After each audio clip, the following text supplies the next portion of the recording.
El Instituto Mexicano de la Radio presenta Plantas Medicinales de México. Cultura, ciencia y sociedad. Con Ricardo Reyes Chilpa. Nuestro tema de hoy es Alfonso Herrera, naturalista y gran impulsor de la ciencia en el siglo XIX. Alfonso Herrera Fernández nació en la Ciudad de México en 1838. Obtuvo el título de farmacéutico a los 20 años de edad. Recién egresado, reorganizó la botica del Hospital de Jesús, la cual se encontraba abandonada y logró que adquiriera fama. Esta experiencia le permitió darse cuenta del desorden que prevalecía en las boticas y colaborar en la creación de una legislación que regulara los productos que éstas vendían. Alfonso Herrera fue profesor en diferentes instituciones de farmacia e historia de las drogas en la Escuela Nacional de Medicina, de botánica y de zoología en la Escuela Nacional de Agricultura. En 1868 funda la Sociedad Mexicana de Historia Natural, la cual publicó la revista científica La Naturaleza. Participó en la elaboración de diversas ediciones de la Nueva Farmacopea Mexicana y en la comisión encargada de emprender el estudio de la flora del Valle de México. Participó en la comisión que dio origen a la Escuela Nacional Preparatoria. De 1878 a 1884 fue su director, realizando una excelente labor. Murió en Cuautla, Morelos, el 27 de enero de 1901. Para hablar sobre Alfonso Herrera está nuestro invitado, Jesús Miguel Flores Hidalgo. Jesús es biólogo de la UNAM, se tituló con la tesis Estudio etnobotánico de las plantas medicinales de Tolcayuca, Hidalgo. Desde 1990 es profesor de las asignaturas de Biología y Química en varias secundarias técnicas. Ha publicado diversos trabajos, entre ellos hierbas en el libro México 200 años, 80 voces. Actualmente trabaja en la investigación de las plantas medicinales de las banquetas de la Ciudad de México y como asesor en la creación de un jardín botánico en el Museo Nacional de Antropología. También está por publicar un libro sobre los trabajos botánicos de Alfonso Herrera, los cuales nunca se habían compilado. Bueno, pues para empezar nuestra plática, ¿quién fue Alfonso Herrera y qué es un naturalista? Podemos hablar de él como naturalista, como farmacólogo, como científico.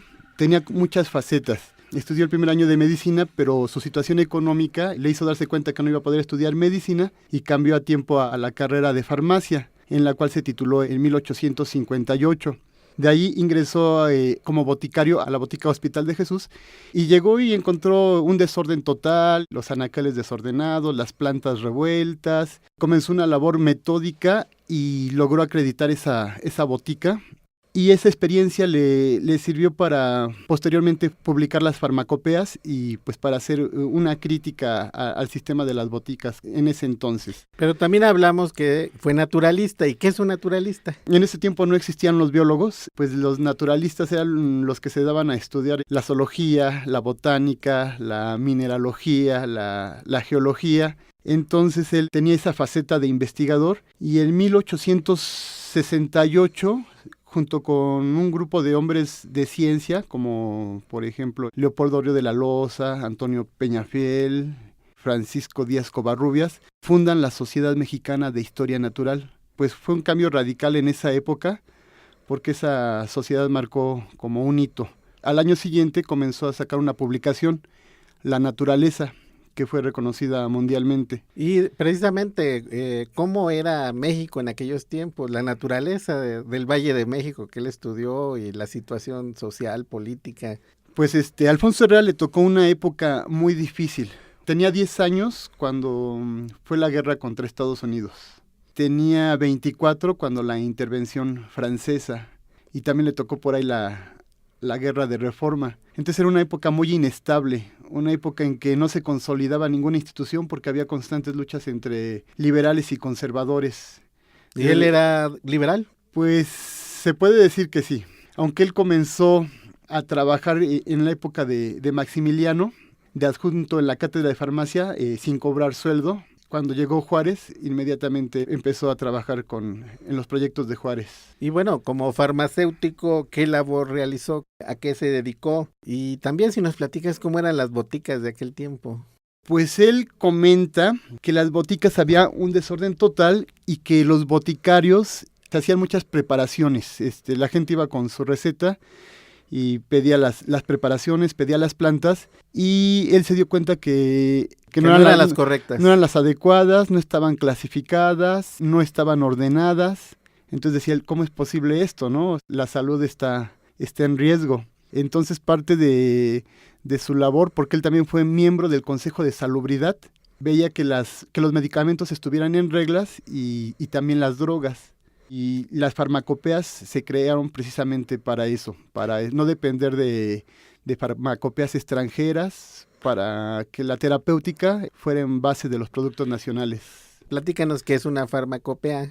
Es un documento oficial en el cual los medicamentos están organizados, los que provenían de minerales, los que provenían de animales y los que provenían de plantas. Y se regula sus características, cómo debe ser, su identidad botánica, su composición química, todo Ajá, sí, eso. nombre científico, dosis, Sí, es un libro muy sistematizado. Y él se tomó una libertad en estas farmacopeas de incluir las plantas medicinales, decía él, usadas por el vulgo. Porque en ese tiempo, 1870, decía que los médicos, ciertos médicos sentían desprecio por las plantas medicinales. Y bueno, y como naturalista, ¿qué realizó? Yo creo que también hay que hablar de su labor de profesor, que todo esto lo llevó a ser naturalista. Primero comenzó de adjunto en la cátedra de farmacia en 1866. Y en 1868 se funda una cátedra llamada Historia de las Drogas Simples, la cual él adquiere por oposición. Aparte era profesor de botánica y zoología en la Escuela de Agricultura. Como parte de esa labor de maestro, iba al campo, colectaba plantas, conocía, iba con los alumnos, llegaban, las ponían en orden, y aparte como farmacéutico, él tenía la opción de examinarlas, de hacer trabajo químico. Fue adquiriendo un panorama de las plantas de México, y bueno, él estaba en contacto con personajes importantes, científicos importantes, y fue cuando decidieron hacer la Sociedad Mexicana de Historia Natural. Eso fue en 1868 también, y a partir de ahí empezaron a publicar. Se pusieron en contacto con personas de los estados, mandaban artículos, se pusieron en contacto con gente del extranjero, y entonces hubo un intercambio cultural muy fuerte. ¿Y dónde publicaban eso? ¿O qué revista publicaba la sociedad? La revista se llamó La Naturaleza. Comenzó a aparecer en 1869. Y no era, yo creo, dependiendo del dinero que tenían o cuestiones así. Se publicaba, a veces sí y a veces no. Salía, por ejemplo, tomo 1, 1869, 1870. Tomo 2, 1871, 1872, 1873. O sea que no seguía un orden. Entonces yo creo que los miembros juntaban sus trabajos y decían, bueno, vamos a tener, cuando podían, publicaban. Y esa revista La Naturaleza duró como hasta 1912 o 1914, algo así. ¿Y ahí qué plantas medicinales trabajó Herrera? Empezó a publicar artículos de zoológicos. Y antes de La Naturaleza, él había publicado en la Gaceta Médica. Como él estaba muy asociado a la Academia de Medicina, por ser farmacólogo, por conocer a Leopoldo Río de la Loza, por estar en contacto con la gente de ahí, tuvo la oportunidad de publicar en la Gaceta Médica. Esta Gaceta Médica, su primer número fue en 1864, dirigida por, me parece que es Luis Hidalgo Carpio, que era un médico, y la Gaceta Médica hasta nuestros días se sigue publicando. Él escribió un artículo sobre la hierba del pollo, una justificación de por qué había que estudiar las drogas indígenas. Después publicó en La Naturaleza y finalmente ya por los últimos años de su vida en El Progreso de México, que era como un boletín dedicado a la agricultura y a la industria. Tú has compilado tus trabajos referentes a plantas. Creo que es el libro que estás por publicar, ¿no? Hablas de la hierba del pollo, creo que me comentabas del aguacate. El aguacate, el bálsamo negro, la coca del Perú, el anacahuite, la tilia. Esos son algunos de los títulos. Sí, porque todos estos trabajos, según entiendo, están dispersos en muchas revistas, ¿no? De esa época. Cuando murió Alfonso Herrera, empezaron a hacerle muchos homenajes porque él pertenecía a más de 20 academias científicas nacionales y extranjeras. Pues hizo labor en muchas partes y era muy querido. Cuando murió, por ejemplo, Jesús Galindo y Villa, decía, bueno, hay que hacerle un homenaje a Alfonso Herrera y la mejor manera sería compilar sus escritos. Bueno, vamos a un corte y continuamos hablando sobre Alfonso Herrera. Plantas medicinales de México. En un momento regresamos.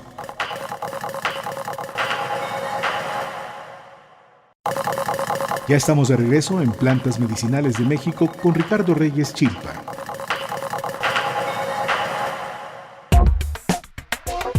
Ya estamos de regreso. Nuestro tema de hoy es Alfonso Herrera, naturalista y gran impulsor de la ciencia en el siglo XIX. Con nuestro invitado, el biólogo Miguel Flores Hidalgo. Estábamos hablando sobre Alfonso Herrera. ¿Cuál fue su principal interés científico? ¿Cuáles fueron sus contribuciones a la ciencia? Él tenía muchos intereses científicos, pero yo creo que el principal fue lo que él llamó las plantas nativas de México. Decía que había que estudiar la flora del Valle de México y de esas plantas buscar usos para la industria, la medicina, hasta para las artes y hasta para usos domésticos. Esta idea se venía manejando desde el siglo XVIII. Hubo una expedición botánica, la de 1789, y ya tenían ese ideal de estudiar la flora de México y aprovecharla. Herrera también, como daba la clase de historia de las drogas simples, y la dio por mucho tiempo, creo que de ahí le surgió ese principal interés. Y fíjate que en esa clase usaban un libro de un autor francés llamado Guibourg, me parece. Y en 1873, Leopoldo Río de la Loza y Herrera dijeron, bueno, este libro es un libro muy voluminoso y caro y además no se apega. Y dijeron, pues vamos a hacer un libro de texto para la Escuela de Medicina. Es simplemente porque muchas especies se encontraban en Francia, en Europa y otras diferentes en México, aunque algunas habrían ya llegado a México, ¿no? Sí, pero... No era aplicable lo que ahí se narraba. Ajá, supongo que pues, las plantas que llegaban de Europa, como dices, pero la flora mexicana no estaba representada. Y entonces planearon hacer ese libro de texto y como esa cátedra de historia de las drogas era intermitente, de repente había alumnos, de repente no, ese año no iba a haber alumnos. Leopoldo Río de la Loza solicitó al gobierno que siguiera abierta para que Herrera pudiera escribir el libro y le siguieran pagando su sueldo. Aprovechó el tiempo para hacer un libro. Pero finalmente no le aprobaron el proyecto. Se quedó sin trabajo, sin proyecto y eso lo llevó a que después entrara a la Escuela Nacional Preparatoria, que fue un lugar donde también él tuvo mucha relevancia. Pero la idea de estudiar las plantas de México, pues siguió y él escribía artículos donde fuera, estaban, digamos, dispersos. Y en la Escuela Nacional Preparatoria, bueno, él participó, según entiendo, en la comisión que llevó a la creación de la misma y también luego fue su director, ¿no? ¿Cuál fue su labor ahí de Alfonso Herrera? ¿Qué clases daba o qué hacía? Uno de sus objetivos era la creación de esa Escuela Nacional Preparatoria. Eso fue, me parece que en 1867, pero él entró como maestro hasta 1874, justo después de que se quedó sin alumnos en la Escuela de Medicina. En 1878, Gabino Barreda, que era el director, pues lo comisionaron para irse a Europa y los profesores votaron porque el profesor interino fuera Alfonso Herrera. El director. Ajá, y 4 años después lo nombraron ya el director propietario. Y él hizo muchas innovaciones técnicas. Bueno, él como profesor daba historia natural. Luego como director, viendo que mucha gente desertaba, metió clases de telegrafía y galvanoplastia para que tuvieran las pudieran incorporar al trabajo. Algo aplicado, digamos. Algo aplicado.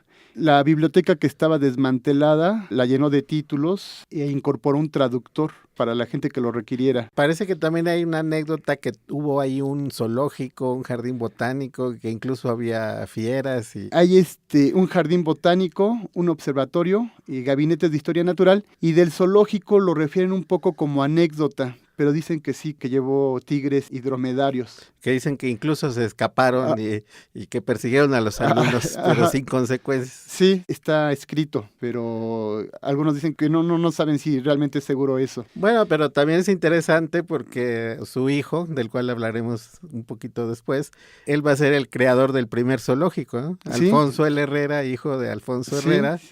va a ser creador del zoológico de Chapultepec. No sé si el primero, más bien el zoológico de Chapultepec.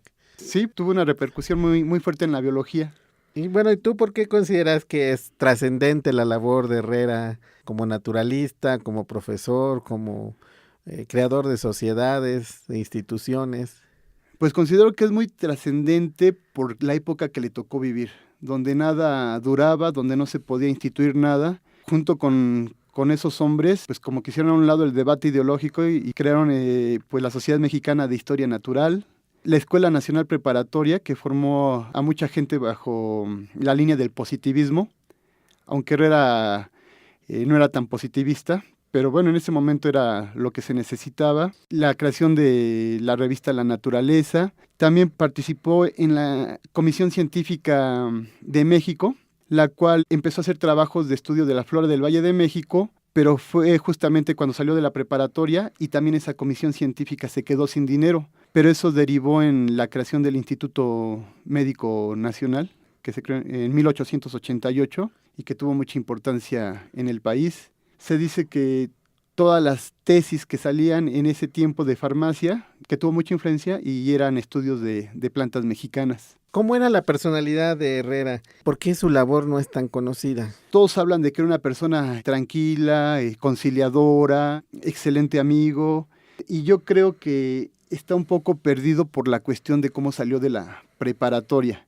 Estaba Manuel González como presidente. El compadre de Porfirio Díaz, que lo puso para que le cuidara la presidencia 4 años. 4 años, 1880-1884, ¿no? Pues justo cuando iba a terminar su periodo, se estaba renegociando la deuda inglesa. Hubo por ahí acercamientos con México e Inglaterra y dijeron, bueno, pues se va a pagar la deuda que se tiene. Y eso causó pues mucho revuelo. Los diputados se peleaban y justo Sierra, que era diputado y aparte era profesor de la Escuela Nacional Preparatoria, estuvo a favor del pago de la deuda. Entonces esto creó revuelo entre sus estudiantes, que dijeron, no, pues lo tacharon de traidor, y cuando quiso ir a la escuela hicieron valla y no lo dejaban pasar, le gritaban improperios, y entonces fue necesaria la presencia de Herrera, que bajó a los alumnos, les dijo, los calmó y les dijo que se retiraran, que pues no era necesario eso, pero esa actitud de Herrera fue vista como blanda por el